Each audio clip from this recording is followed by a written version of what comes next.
Hey guys, last week we discussed the types of behaviors and the categories that I kind of put budgeters or people into based on their budgeting behaviors.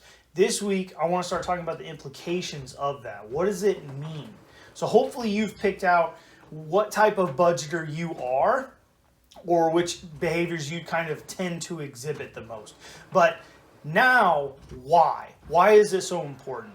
Now, I want to start with a couple disclaimers here. Number one, there are exceptions to every rule, which means after we talk through this whole thing, there are people who exhibit budget averse and box checking behavior who do go on to become financially successful. It is possible, it's just much less likely. You're stacking all of the odds against you if you try to do it that way.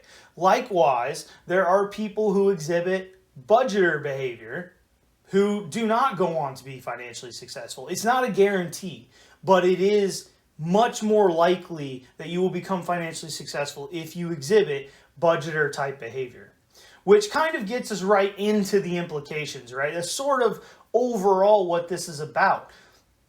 Budget averse and box checking behaviors when it comes to budgeting, they don't tend to lead to financial success, okay? But let's dive a little deeper and look at why. So let's start today with the budget averse.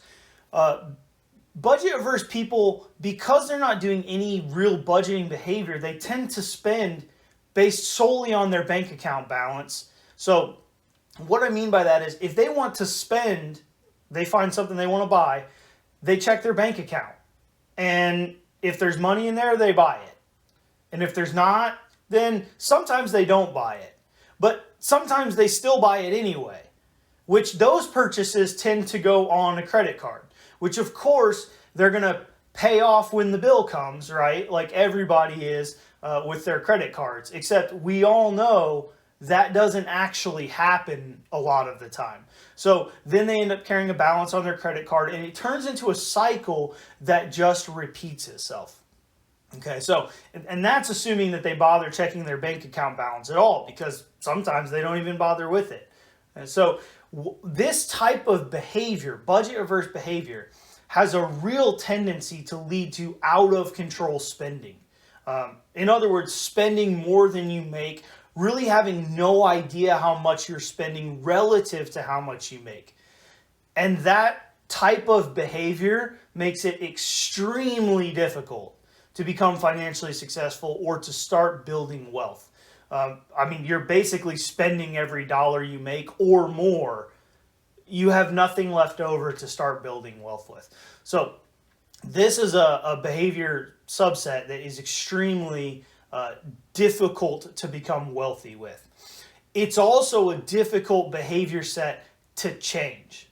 Okay, and some of the biggest reasons why, the biggest reason why in my opinion is to change this type of behavior, because these people so frequently overspend, they're living above their means, which means for them to come back into living within their means is going to require a significant decrease in their standard of living.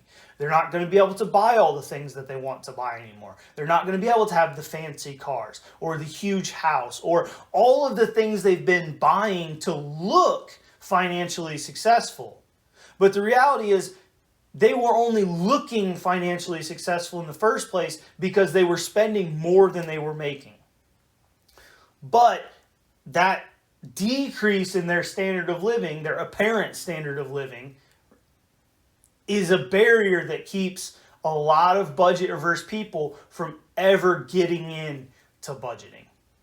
And it's a shame, because if you spend a shorter amount of time getting your finances in check and starting to build wealth, you can live that way for real and not kill your finances while you're doing it.